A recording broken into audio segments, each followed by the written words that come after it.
Ismaels Oranges is about a little boy, Salim, who is 8 years old in Jaffa, and his family own an orange farm that they have had for generations, that they lose when the tanks roll into Jaffa and Jewish forces take over the city. And he must flee, and eventually his journey takes him to London, where he unexpectedly meets a Jewish woman with whom he falls deeply in love and decides to marry. And they must choose then in their lives between building a new family and making a new start and a lifelong passion for revenge and return. It's based on the story of my family and my parents and the decision they made when they met to marry and start a family of their own, despite coming from two peoples who viewed each other as bitter enemies.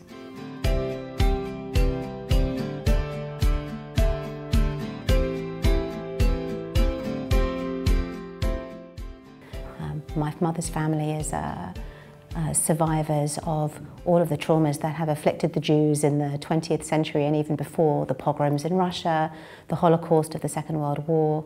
They were survivors. They fled from Europe to England, and she was born there. My father's family, they lost their home after 1948, the Nakba, the disaster that afflicted the Palestinians. And they also fled an immigrant family to England, where my father met and married my mother.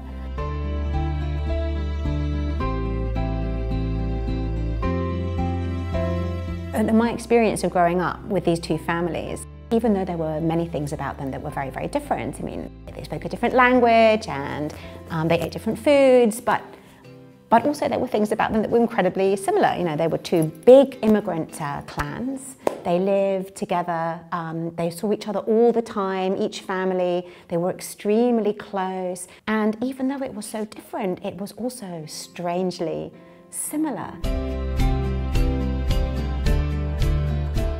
I have many things that remind me of my different families. For example, this is one, and the chain was something that I saw around my mother's neck, my grandmother Ethel, all of her life, and when she died it came to me.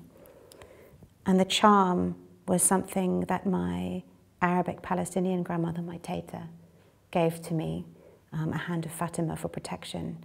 And she also died, and after their deaths I wear them joined so that I can remember both of them and where they came from.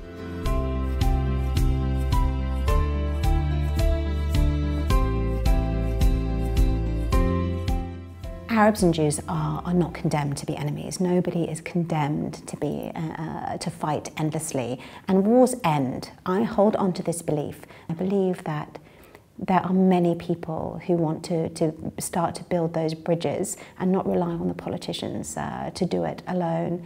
And I hope that for me, my contribution was to write this book from my perspective, to be one brick in that bridge, at least, so that one day there are more people who can walk across.